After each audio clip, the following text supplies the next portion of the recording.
Good evening, everybody. Welcome to Magers Quinn Booksellers. I'm very pleased tonight to be able to present to you Alan Hollinghurst, who will be reading from his new novel, The Stranger's Child. I usually have all sorts of smooth remarks that I say at the beginning. I do this all the time, but all I can think is this worked. I've been a big fan of Alan Hollinghurst's for a while. I've known that there was a new book in the works. I started following it in the British press probably a year ago. There was talk about it. When I found out who the American publisher is, I started stalking them, which culminated in a voicemail on a publicist's phone, which was probably not very coherent, but was at least heartfelt. And I hung up the phone and thought, well, fine, that's that. And then I got the news that they'd send Alan Hollinghurst to visit Minneapolis if we were still interested, and I was over the moon. So, thank you all for coming. I'm glad I was able to convince you to be over the moon about this too. The Stranger's Child, for those of you who haven't read it, is a very, very good book. I'm not going to say more about it because you're going to hear about it. But okay. I think it's social commentary. Okay, I'll stop it. I can't be smooth at all, I'm sorry. So, we have all sorts of events here. Coming up next month, we're going to have Chuck Klosterman here, the rock critic and now novelist. He'll be reading here on November 8th. Next year, we're going to have Thomas Frank, who's the author of What's the Matter with Kansas. He's got a new book coming out called Pity the Billionaire. He'll be here in January. And coming up after that, we'll have Jonathan Odell here. He wrote The View from Delphi, and his new book, The Healing, comes out next year. So he will be here as well. You can find us on Facebook. You can find us on Twitter. You can sign up for our email newsletter. But most of all, I hope you'll just come back in the store, because this is where all the best stuff happens. So, without any further ado, Alan Hollinghurst.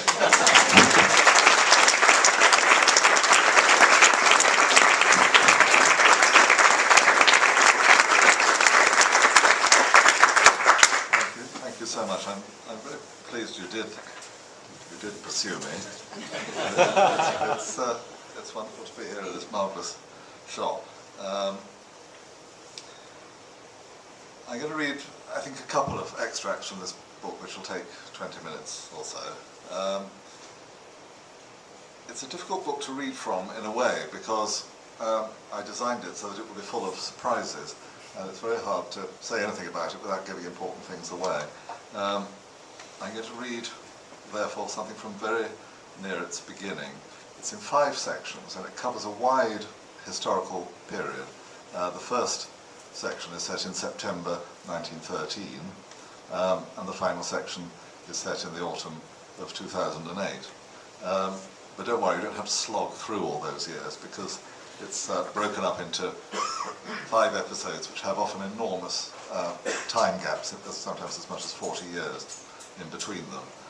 So I hope part of the fun of reading it is that at the beginning of each new section you're plunged into a new situation and have to work out what the hell's going on. The first section of the book is called can you all hit? Are there directional problems with this mic? No? Good. The first section of the book is called 2 Acres, which is the name of a house in Stanmore, which then was just about still a village, and the outermost northern edge of London, now sort of engulfed in Greater London. Somewhere which the new railways had meant in the late 19th century you could have a job in the City of London, go to work on the train and come back to a place with woods and fields at the end of the garden. This is the house of a widow, a youngish widow called Frida Saul, and her 3 children. Hubert, who has now become the breadwinner and does exactly go into the city every day on the train to work. George, who's 18 and studying at Cambridge University, and their younger sister Daphne, who's 16. And the whole of this first section of the book really just describes one weekend when George, for the first time ever, invites a friend home. And this friend is someone called Cecil Valance, who's about 3 years older than him. He's met him at Cambridge. He comes from a sort of minor aristocratic family, and he has a reputation, particularly in his own eyes, as a poet. And most of the poems that he's written seem to have been about his own, his family's house, which is called Corley Court, which is a difficult, large, red brick Victorian mansion in Berkshire. The Sauls are all very excited and sort of rather thrown by the imminent arrival of this distinguished young guest. And I think of the first part of this book really as being a kind of comedy of sexual misapprehensions. Frida, the mother, getting rather interested in the idea that, in the rather longer term, Cecil might take a shine to Daphne, who's clearly rather overawed by this thrillingly athletic and capable young man. But what nobody else in the party, indeed only the reader otherwise knows, is that George and Cecil are having a passionate affair. On the Sunday afternoon, they've sneaked off into the woods and made love in a scene which, with unusual restraint, I don't actually describe. Whilst they're at it, on the edge of the wood, George suddenly sees his sister's hat in the distance approaching, and they're both put into a great panic as to whether or not she's seen them, not because in her extreme innocence about anything to do with sex she would have a clue what was going on, but because she would probably report it to their mother, who might have a better idea. What else do I need to tell you about this little episode, which happens on the evening of the Sunday after they've had dinner? Oh yes, in the first evening, Cecil had persuaded Daphne to have her first reluctant but nonetheless irresistible puff on a cigar, an experience which she found very revolting. And on the second evening, Cecil had been prevailed upon to read from his poems and from Tennyson's poems after dinner to the variously sort of drunk and bemused guests. And he read from Tennyson's In Memoriam, which is, of course, the great elegy of a man for a young male friend who died very, very young, and is the poem from which the title of this novel, The Stranger's Child, comes. I think that's it.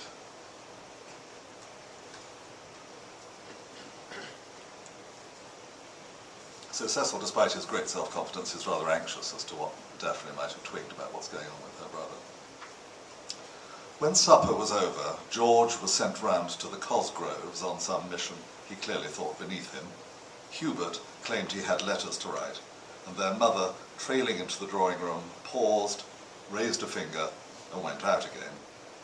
Cecil and Daphne were left for a minute on the hearthrug. Daphne saw this as the threshold to the grown-up end of the evening, with social requirements she wasn't quite sure of. "I don't suppose you want to hear the gramophone," she said. She had a sense of opportunity, made more incoherent by her fear of boring Cecil. "Not specially," he said, casually but kindly, with a smile she hadn't seen before, a candid gape that slightly startled her, and was probably a Cambridge thing.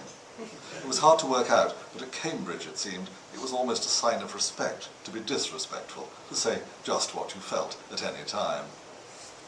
Cecil was fingering in his waistcoat pocket, then brought out his little clipper. He said, "I wonder if Miss Saul would care to keep me company while I enjoy my cigar." "Oh yes," said Daphne. "Oh, I'll get a coat." And she ran to the cloakroom under the stairs. It was such an exciting idea that there were bound to be strenuous arguments against it. But that was part of Cecil's atmosphere and appeal. She came back, not with her own dull coat, but with one of George's old tweed jackets round her shoulders. She liked the air of improvisation. A man's jacket seemed to show she was up for a lark and to carry some chivalrous hint of her need for protection. "It's a little bit smelly," she said, though she hardly imagined that would worry Cecil, who tends to be a bit pommy. "Well, I'm going to make a smell too." "Well, quite."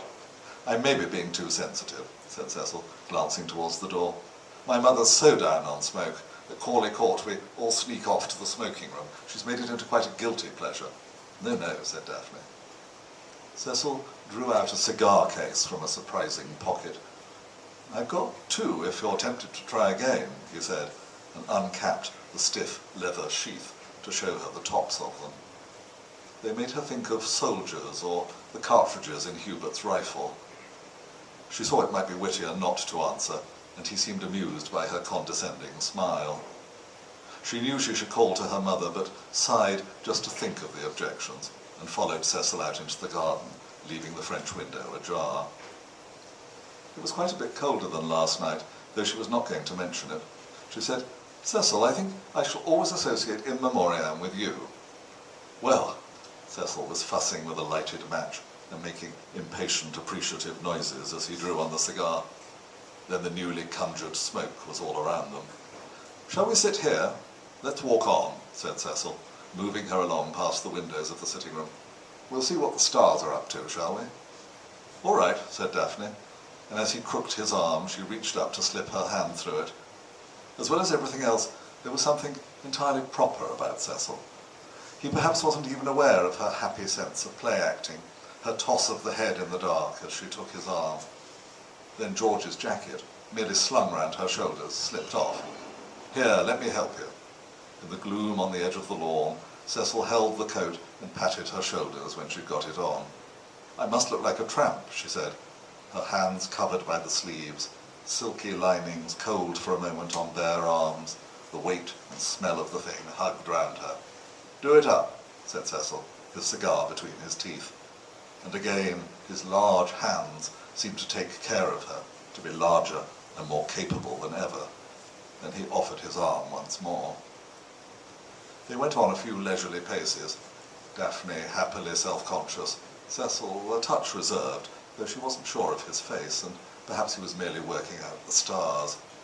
She knew he'd had 3 or 4 glasses of wine. Decisions would come easily to him, though to a sober person they might seem whimsical and delayed. She looked up above the silhouette of the treetops. I fear it's too cloudy tonight, Cecil, she said. Cecil huffed out another cloud of rich, sour smoke and cackled vaguely. Were you in the woods for long this afternoon? He said. This afternoon? No, not really. You didn't get much of a walk. Well, when I saw you, I came home, of course. She felt him press her arm more tightly against his side, and the beautiful, grown-up presence of Cecil, his height and his muscular warmth under evening dress, and even his voice, which she'd once thought so cutting and grand, slightly turned her head. It must have been someone else we saw earlier on. I said to Georgie, isn't that daft? But by the time he looked, whoever it was had gone. Well, it could have been. Did you call? You know, I wasn't sure. Lots of people do walk there. Of course, said Cecil. Anyway, you didn't see us. Daphne felt again she was missing something, but was carried along by the excitement of making conversation, and squeezed his arm reassuringly. I would have said hello if I had. I thought you would. To be honest, it's George. He doesn't want me tagging along. Cecil made a low, disparaging murmur, and they turned round. You can see a bit better now, he said. There's the famous rockery. I know. She felt he was still rather mocking the rockery, and it emboldened her. Cecil, she said, when may I come to Corley? To Corley? It was as though he'd never heard of such a place, and certainly had no memory of his earlier invitation. Then he laughed. My dear girl, whenever you like. Oh, thank you. Whenever you like, he said again, expanding into his decision in a tone which seemed oddly to undermine it. I suppose it won't be till the Christmas vac now, will it, probably? This seemed as good as never to Daphne. No, I suppose. Get Georgie to bring you over. They moved on towards the dark outline of the rockery, which at night might truly have been taken for a greater and more distant outcrop. Daphne said, huskily casual, I imagine I could come by myself. Would your mother allow that? I am quite grown up, you know, said Daphne. Cecil said nothing. He pressed forward with his usual confidence. She thought she should say, there's a step there. She half yelled it as he stumbled and lurched down hard on his right leg, caught himself, but pulled her with him, and then lurched again to save her and grip her. Oh, Christ, are you all right? I'm fine, wincing where he'd trodden heavily on the edge of her foot. And now I've lost my dratted cigar. They were face to face, her heart still lively from the shock, and he put his arms round her waist and pulled her against him, so that she had to turn her cheek to his cold lapel. He moved a hand up and down on her back, over the warm tweed of George's jacket. Blasted steps, he said. I'm all right, said Daphne. She rather dreaded looking at her shoe when they got in, but Cecil was at a disadvantage, and she knew at once that he could never be blamed for anything. She said quietly, I can't think how those steps got there. Cecil gave a sigh of a laugh across her hair. Oh, child, child, he said, with a softness and a sadness she had never heard before, even from her mother. What are we going to do? Daphne eased herself a fraction freer. She wanted to play her part, felt the privilege of Cecil's attention. It was awfully nice being held so tightly by him, but there was something in his tone that worried her. Well, I suppose you're going to have to pack. Ha, said Cecil, again with a strange despairing note, like his poetry voice. I think, shall we go back in? Yes, yes, he said. Can you keep a secret, Daph? As a rule, said Daphne. Let's keep this a secret. All right. She wasn't sure if she understood. Falling over a step wasn't much of a secret, but Cecil was clearly embarrassed by it. His hands relaxed slightly and travelled down almost to her bottom as he smiled and murmured, You know, it's been splendid getting to know you. Oh, well, she said, somehow paralysed by his hands. That's what we're all saying about you. There's never been anything like it. He bent his head and kissed her on the forehead, like sending her to bed. But then the tip of his nose moved down her cheek and he kissed her beside her mouth in his cigar breath, and then, completely without expression, on her lips. There, he said. Cecil, don't be silly, she said. You've been drinking. And he tilted his face sideways and pushed his open mouth over hers and worked his tongue against her teeth in a quite idiotic and unpleasant way. She pushed herself half free of him. She was alarmed, but kept her composure, even laughed rather sarcastically. You don't mind if I kiss you, said Cecil dreamily. I don't call that kissing, Cecil, she said. Said Cecil. What would you call kissing then, Daphne? His tone dopey and mocking, slightly annoyed, tugging her back into his grasp like a dancer with a mere flourish of his suddenly inescapable strength. More something like this, and he started again, just darting his lips all over her face like a tormenting game, allowing her to dodge and turn her head a little, but holding her so tightly about the waist that she was quite hurt by the hard shape of the cigar case in his trouser pocket thrusting against her stomach. She found she was giggling in quick, shallow breaths, and before she could help it, they turned into hot little sobs, and then a hushed wail of childlike surrender and failure. Hello? It was George, back from the Cosgroves, coming to look for them, surely. Childish, timid relief mixed almost at once with pride. But no, it was Hubert, in a funny voice, apologetic, but actually rather cross. I say! Cecil loosened his grip, sighed acceptingly, though the little snigger he gave her seemed to say he hadn't given up. He looked round over the top of the bushes to see who it was. Perhaps he too thought it was George, and again she felt the special subject of her own secret with Cecil. They both had to be careful. She'd been frightened by him, but she still had a sense that he would know what to do. We're over here, she said, her voice clotted with crying. Are you all right? I fell down the blasted step, said Cecil. I seem to have trodden on your sister. Hubert stood there in silhouette, conveying an indignant but undecided impression. Can you walk? He said, very distinctly, as though speaking over the telephone.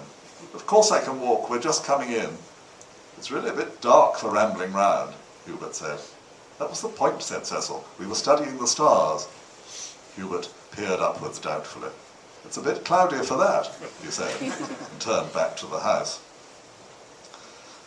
Well, this ambivalence as to just whom Cecil is interested in becomes a rather key element in the future structure of the book. I'm not going to say too much about all that. I'm going to jump you forward and read a brief passage from the middle section of the book, which is set in 1967, and which takes you into a world of deep provincial torpor.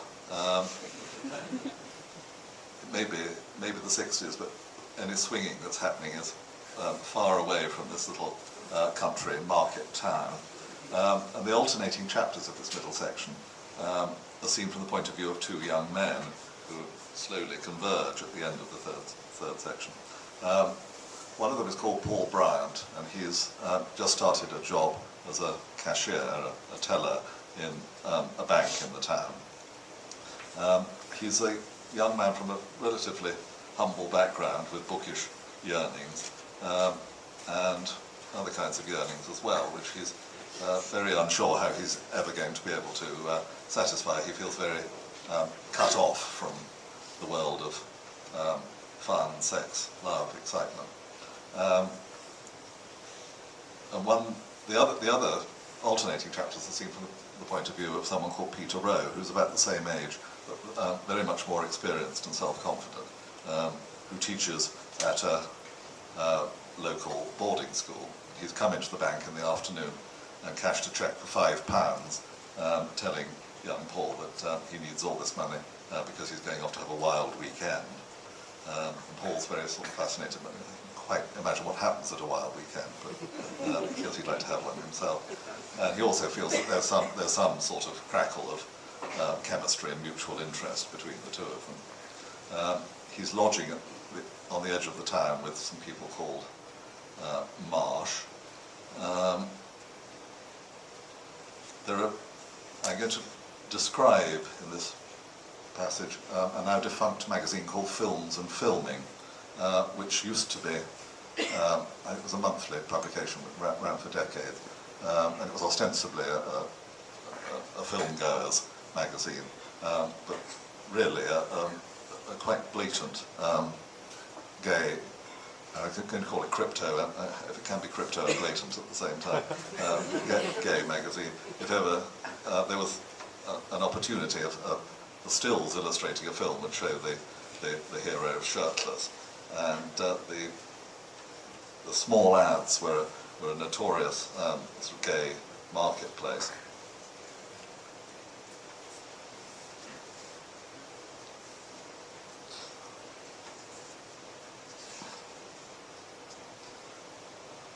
After supper, Paul went up to write his diary, but felt oddly reluctant to describe his own mood. He lay on the bed, staring. Something about the clashing curtains and the carpet, both nice enough in themselves, made Paul feel acutely lonely, the three mirrors of the dressing table blocking the evening sun. The bulb in the ceiling light glowed in weak competition with it. There was the matching suite, dressing table, wardrobe, bed with quilted headboard, and then nothing that went with anything else. They had the air of things not wanted elsewhere in the house. The scratchy armchair, the wrought iron lamp, the souvenir ashtrays, the brown wool rug made by Mr. Marsh himself at what must have been a low moment. Paul started on a sentence about Peter Rowe coming into the bank, but a superstitious impulse made him cross it out after 3 or 4 words. He blocked out the words with his pen till the place shone. He put the diary away and felt on the top of the wardrobe for the copy of Films and Filming that he'd hidden there. There was a still on the cover from the new film Privilege, starring Jean Shrimpton and Paul Jones. They seemed to be in bed together. Jean Shrimpton's pale profile hovered over Paul Jones, whose eyes were closed and his lips and teeth slightly parted. At first, Paul had thought she must be watching him sleep, too entranced by his pretty face to want to wake him. Then he'd guessed, with a strange, prickly rush, that they must be making love, and that the pop star's open mouth wasn't snoring, but gasping in surrender. Though actually you couldn't be sure. There was a suggestion of his naked shoulder and chest, and thus of other things you might get to see if you went to the film. It wouldn't come here, of course. He'd have to go into Swindon or Oxford on the bus. In the angle between the two faces there was a disconcerting limb. Perhaps Jean's right arm crooked back insect-like as she crouched over him, or maybe Paul Jones's own left elbow, oddly twisted. He saw for the first time it could be his left wrist, much closer, the hand hidden in Jean's hair. At the grey and white close-up, Paul Jones's puppyish neck looked fleshy and pitted. Also, he had no earlobes, a weird thing you couldn't entirely overlook once you'd noticed it. Paul Bryant wasn't sure about Paul Jones. His mother had fancied him quite openly once on Top of the Pops, and you couldn't very easily share a fantasy with your mother. His own desire, in its way very modest, was simply to kiss Paul Jones. He sat propped up on the bed to look through the small ads for the third or fourth time. It was like a mild hallucination, or one of those drawings in the paper containing 10 hidden objects. It made him shiver to see the concealed invitations. He went systematically through services, domestic work sought by refined young men in private flats and houses, or by masculine odd job men, anything considered. He wasn't seeking services himself, but he was keenly preoccupied by their being offered. There were various masseurs. Someone called Mr. Young, a manipulative therapist, could visit between 10:45 and 3 in northwest London only. Paul felt that he would be rather intimidated by Mr. Young, even if he managed to be in the area at the specified time. His eye worked through the tiny type of for sale and wanted, the ads all looking alike, so that you could lose one and find it again with a slightly magical sense of significance. Mainly it was magazines and films. There were hysterical pleas, stills, photos, articles, magazines, anything dealing with Cliff Richard. An unnamed studio offered physique and glamour movies for artists, students, and connoisseurs. Someone else sold 50-foot action films, however long that was. Paul imagined the reel going round on a projector. He didn't think you could get much action into 50 feet. It'd surely be over in no time.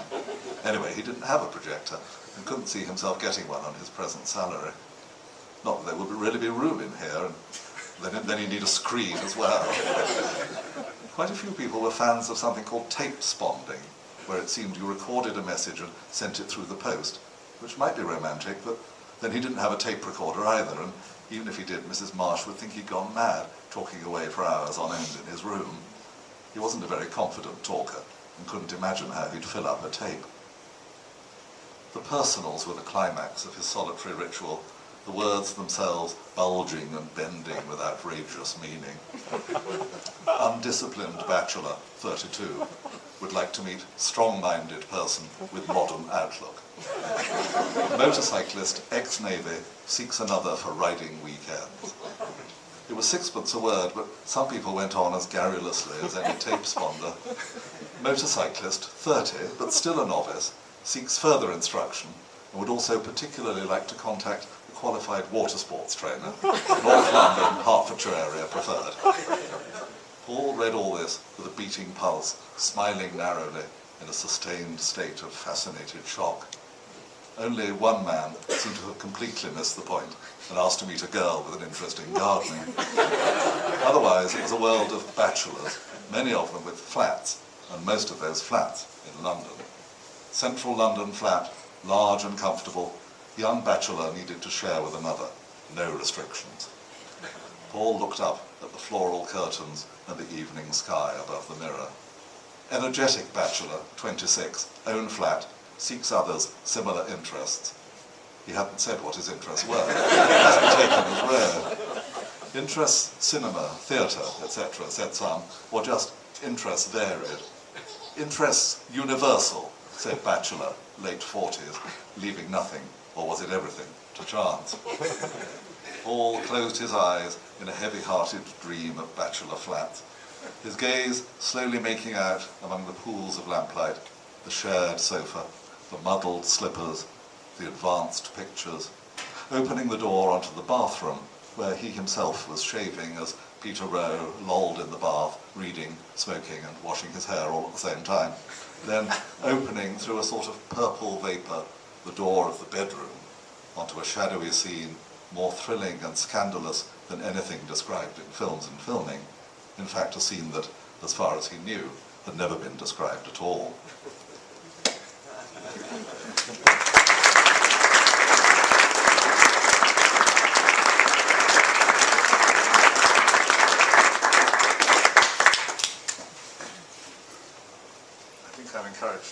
solicit questions. Or solicit it to encourage questions. Which authors have been your biggest influences? What authors have been my biggest influences? There are probably two answers to this question, which are the one that I would give, and the one that somebody who read my books would give. I mean, I think these questions are quite complicated ones, and it's often not apparent to a writer that he or she owes an affinity to another writer. Writers whom I've particularly admired, and you see, I think this question of influence is a complicated one, partly because I've never exactly wanted to write like a writer that I admire, but what I valued so much in them was the example of the particular kind of intelligence that they brought to writing a novel. So Henry James, who was a writer whom I adore and who was rather central to my previous novel, A Line of Beauty, is not someone that I want to write like, and in fact, I mean, it would be suicidal to try. But I value him enormously for the reasons that, well, the intelligence he brought to two things, really. One, the analysis of human behaviour and interaction and emotion, motive, and so forth. And the other, the extraordinary intelligence he brought to the business of writing fiction. He was really one of the first novelists who was a serious theorist of the novel. So to me, he's a tremendously, although I don't want to write like him, he's a tremendously invigorating and enabling presence. Perhaps when I was younger, I wanted to write more like Nabokov or someone. But then, the point about Nabokov is that it's Nabokov, and I'm not actually a sort of emigre Russian Jew writing in my third language. So one develops a style. I mean, I think style is a very indefinable thing, and again, probably something which is much more apparent to a reader than the writer, him or herself. I think style is a sort of deep expression of personality, but to be too self-conscious about one's style, what one was doing, would probably be fatal. I think probably most writers know that they have a particular sort of sound they make, or a particular kind of rhythm that they keep replicating. But I couldn't tell you what mine is, but I'm prepared to accept that it's there. Which one of these characters came to you first and wanted you to tell the story? I can't remember. The thing about my books is that they don't generally just sort of spring from one idea. They grow, they sort of accumulate very slowly in my mind. And it's actually, after I finished writing my previous book, The Line of Beauty, I felt so worn out by it, and I just thought, I'm not going to put myself through this, writing a great solid 500-page book again. I'm just going to write some short stories. And I seem to have ideas which were short story shaped. And I wrote one, and then maddeningly I found the ideas that I had sort of twitching towards each other, and I found I had a novel on my hands again. But it meant that the ideas, there were a number of different sort of starting points for it, as it were. And I think perhaps the final book, which is in these 5 episodes with huge gaps between them, sort of retains something of that initial sort of short story idea. I don't know. I always knew that it was going to be about the effects of war, and I'm not giving too much away, I think, to say that Cecil, the young poet in the first section of the book, is killed in the Battle of the Somme. So a lot of the book is about his posthumous reputation, and about the changing nature of biography, really, of what can be said about the private life of somebody. So my idea originally was to have an episode before the Great War, and then one some years after it, when one would rejoin those characters from the first part who survived and see what the war had done to them. So I think the idea of a sort of triangle, certainly, in which there was one man who was having an affair with a brother and a sister, was there from the start. I can't honestly trace back to the moment when I was certainly interested in writing a book about a poet, and in a way about a poem, because he writes a poem before he leaves on this first weekend, which then sort of has a long and complicated afterlife. I got very interested in, well, I think we're also interested in the First World War and its writers, and I got very interested in Rupert Brooke, who actually I think is a rather hopeless writer, but he was such a fascinating case. This person of extraordinary physical beauty, which obviously led to almost unbearable complication to his private life, who then died, actually not killed in action, but died of a mosquito bite in the war, and then was metamorphosed into this kind of idol, this emblem of the beautiful gilded generation that had been killed by the war. And it took decades and decades for that emblem to be sort of re-examined and for the real person to emerge from under it. So that was certainly a sort of governing idea of the book from the start. What was your opinion of the miniseries of The Line of Beauty? What was my opinion of the mini-series of The Line of Beauty? I think on balance I was quite lucky. When you think how terrible these things can be. I was involved up to a point, and I read various drafts of the script and made comments which were sometimes taken note of. Andrew Davis, who did it, said to me quite candidly at the beginning that he preferred his authors dead. He's normally adapting Trollope and Jane Austen. But nonetheless, he had to admit that there was some usefulness in being able to email me and ask, what would so-and-so have had for breakfast or something. I haven't the faintest idea what they would have had for breakfast. The very odd thing about a film is that it's sort of very condensed in a way, but it's also tremendously replete with things that the novelist doesn't have to bother imagining. And I was very fascinated by all that experience in the making of it, and so it was a happy experience for me. In a way, I think I'm probably the last person who can judge it, because I have such a strong subjective idea of the book myself. I remember seeing a sort of assembly of the first episode and having this hysterical feeling that absolutely everything had been left out.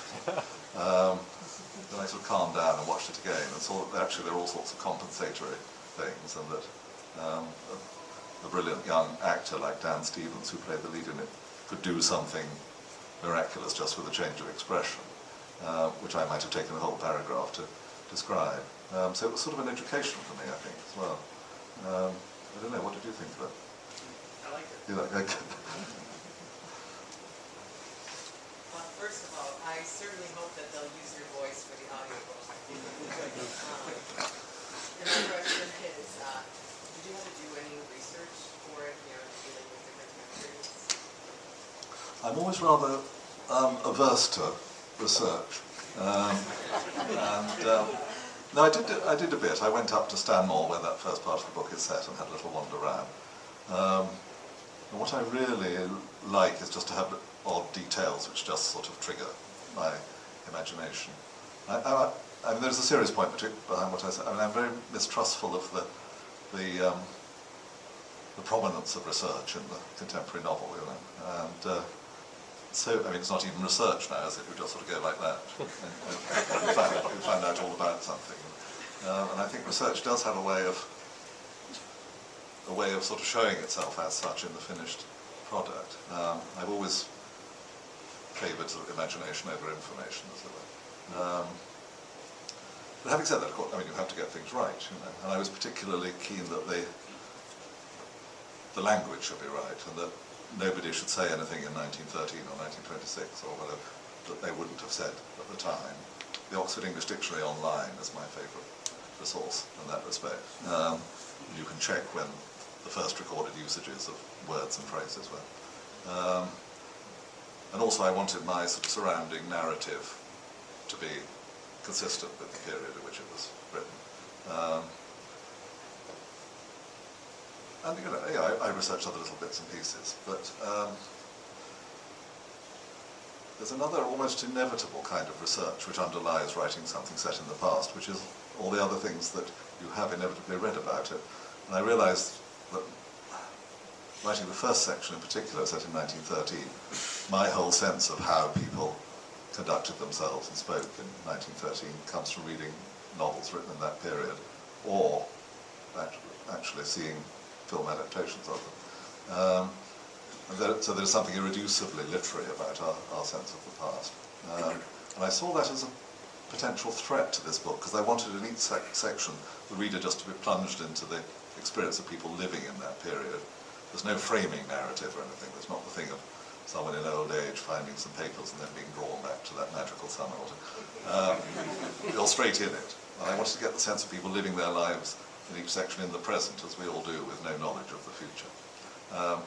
And so I thought anything that smacked too much of pastiche, sort of historical reconstruction, would be rather sort of inimical to that. That was perhaps another reason I was a bit sort of wary of too much research. Yes, the fate of Corley is similar to the fate of Brideshead Castle, and Waugh clearly hated what happened to Brideshead Castle, and I was wondering if you had the same kind of disappointment at what happened to the grand old houses in the English countryside, not all of them, but many of them, and the kind of life that was led there. And now they're sort of tourist places, many of them are. So do you share some of Waugh's feeling that something important has been lost about Englishness? I don't have absolutely simple feelings about it, but not really, no. I mean, I'm very wary of that particular book of Waugh's. I mean, Waugh is a writer whom I revere, and I think his early novels in particular are wonderful.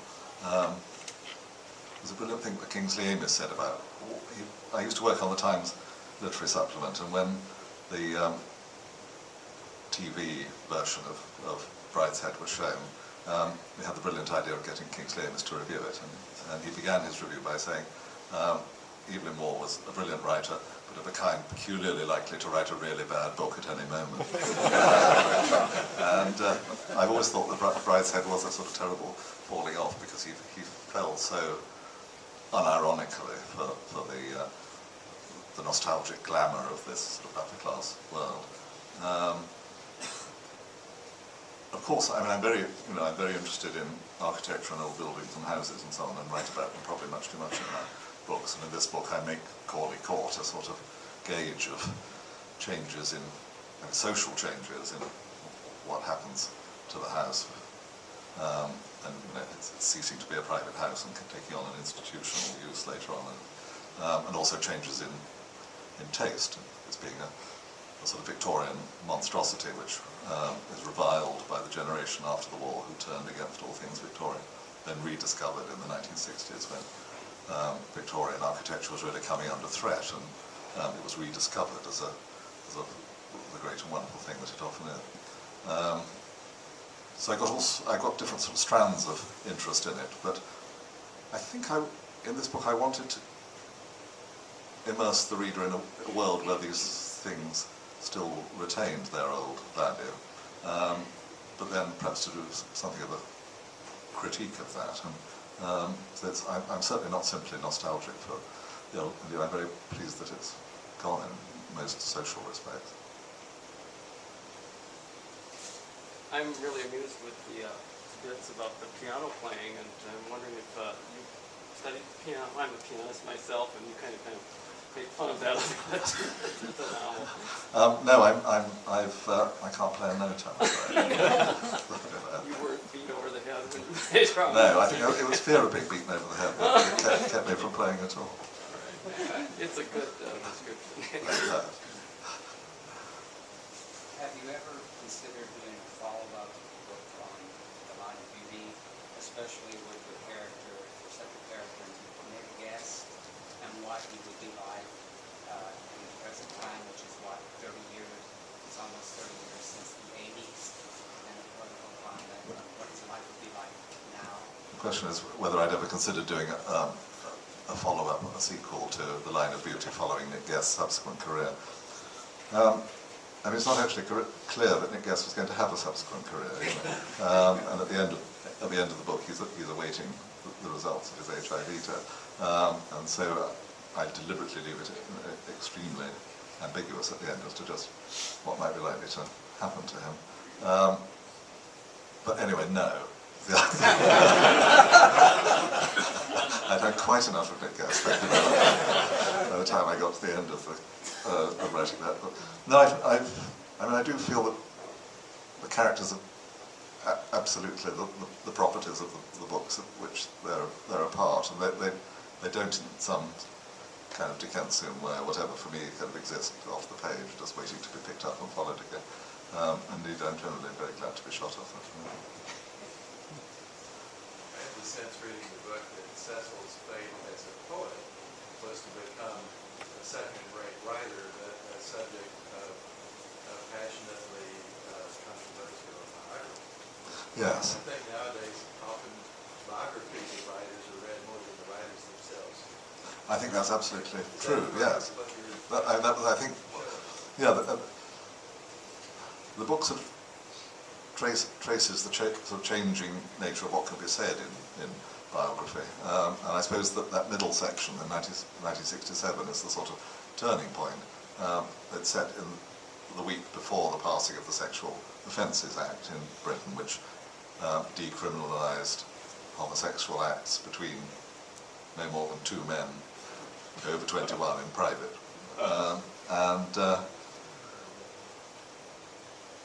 I mean, things didn't change overnight, but it ushered in a period which I remember sort of feeling that I was benefiting from in the 70s when I was a student and did sort of graduate work on gay writers who hadn't been able to write openly about their sexuality, like Ian Forster and so on. And there was a feeling through those years of a great sort of freeing up of what could be said about the private life of anybody, but I mean, I was obviously particularly interested in writers. I think the key book actually was Michael Holroyd's great biography of Lytton Strachey, which came out later in 1967, and was really the first book which wrote about the private life of a gay writer in sort of complete, unembarrassed detail. I mean, a great book. But then I think, you know, in the Victorian, sort of after the late protracted Victorian period in which the book begins, it's a time when nothing about the private life could really be said in a biography. Now we live in a time when a reader of a biography expects to be treated to the most intimate and revolting details of the subject's life.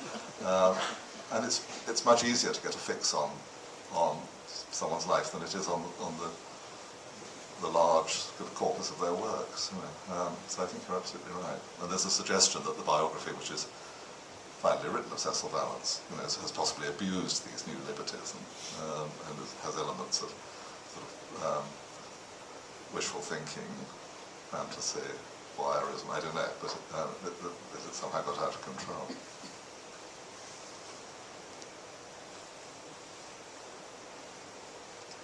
Thank you all very much for coming. Alan Hollinghurst will be signing books at the front of the store again, so if you think of a question on the way up, you can certainly ask him again. Again, thank you all very much for coming to Magers Quinn tonight, and thank you very much.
Oh, nice, nice.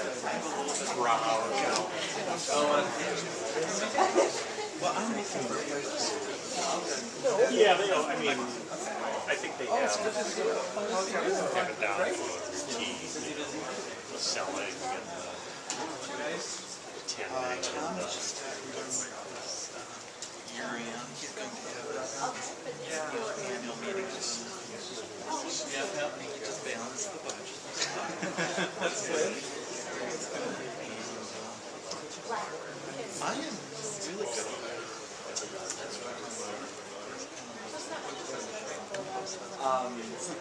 Okay. I do have a prospect of working on this for a law firm.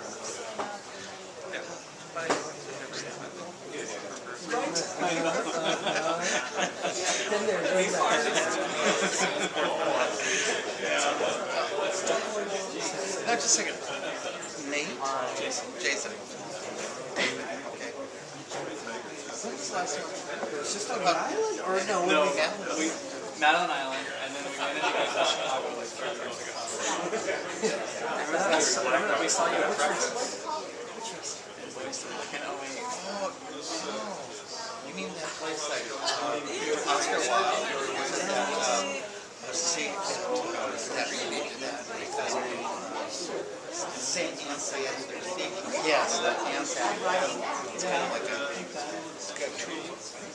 something like that. We were having breakfast. I don't remember. Yeah. We were just like, I can look at the computer and David comes back for the bathroom. It also might be it's over there.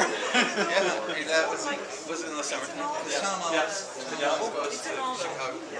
I think it was after. Okay, can look that up. We didn't go this year, but.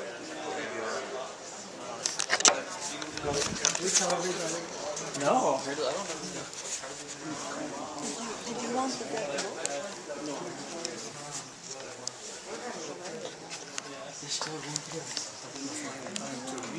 I know, find the time to read it would be useful.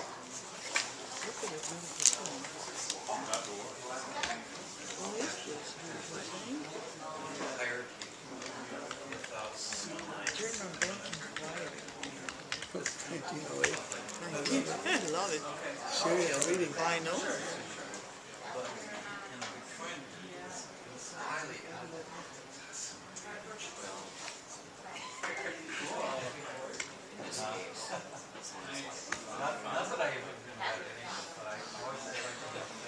Let's find it. Oh, you have one? Yeah. This poetry section. Right this way. The theater section.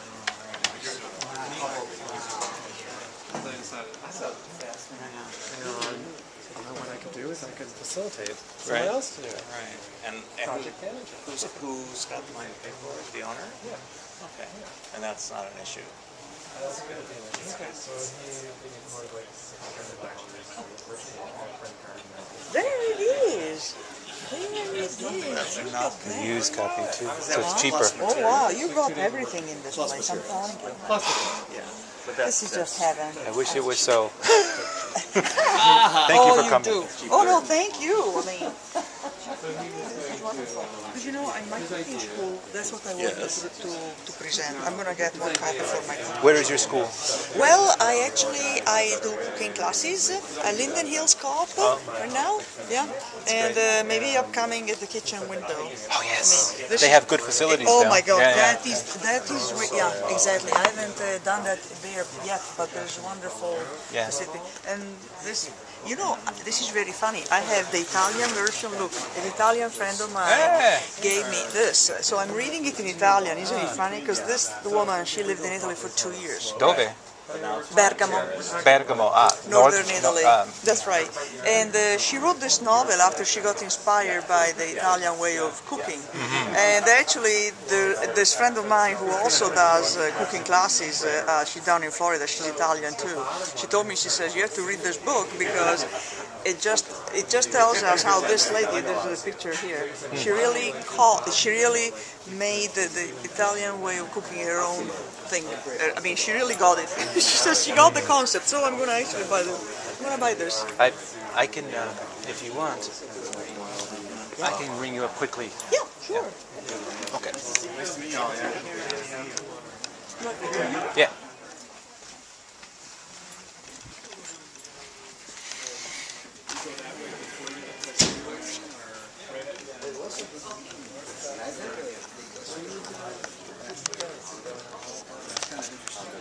partner's the big leader, and I'm usually so good at kind of the quiet times. They got me this, and it's turned out good.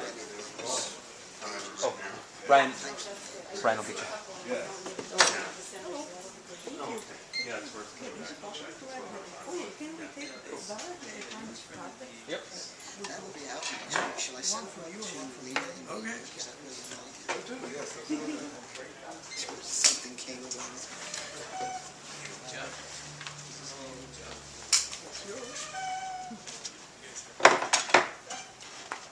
Total is 646. Photographs. They're a little strange. Post on the sword. Yeah, maybe.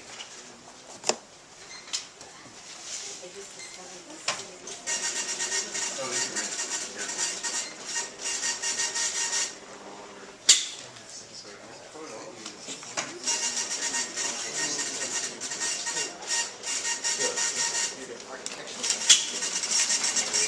Thank you.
There was a chicken, there was a naked chicken on the cover of the first magazine. The second issue. Do you remember just Lucky something? It's a... Yeah, it's like a food magazine in the first edition. Oh, yeah. It's the noodle edition. It's called Lucky Peach. Lucky Peach, that's it. What's that? I don't think so. We'll have it right here. Okay. Oh, I didn't take advantage of literary books.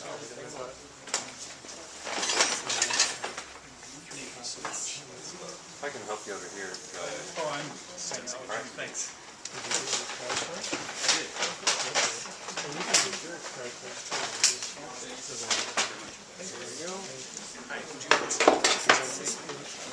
Two copies of Fantastic. Grace of Silence. Yeah, it's usually one for attending, one for buying. That's right. Dan, I hope you enjoyed the highlight. He's been referencing here tonight because he's helping us remember it. Yeah. You just sign your name.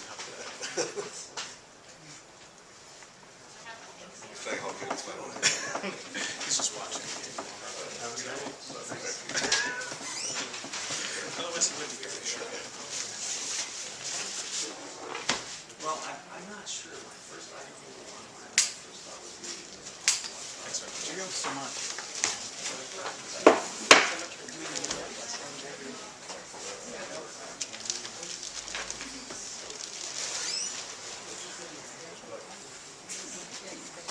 It's so loud.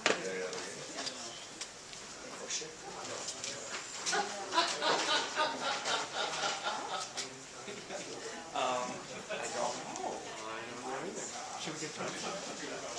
If you want, I'm not going to get punished. Oh. If you want. Here, look at this is all his illustration. Oh, yeah. Love it. I like his stuff. Thank you.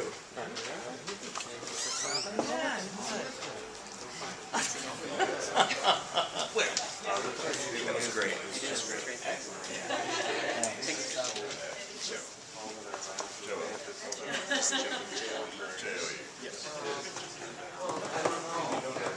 Let's see what else she's got.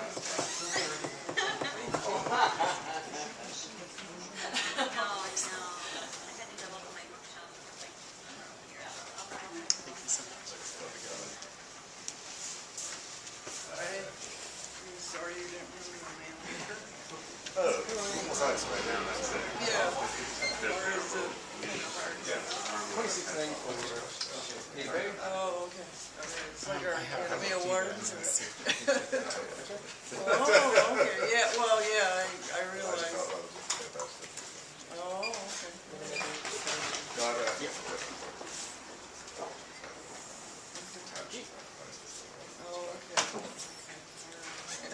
Hurt your feelings.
So glad you included Minneapolis on the tour. I know it's made David here. This is Pamela. He's bringing people out. 26. Yes, I was telling you, but I traded my pen pal ticket so I could come to this. I was not going to miss this event. Oh, it didn't take much persuasion. Thank you very much. Even though you have to go now with the old people, yes.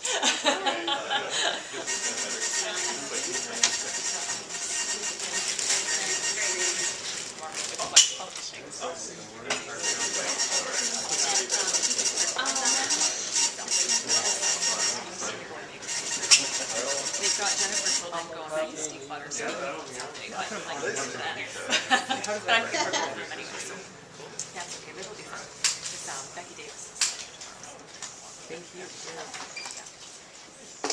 Another break? Sorry. No, I'll put it all in the tape. Thank you. This is really great. Thank you for organizing. I would have done it.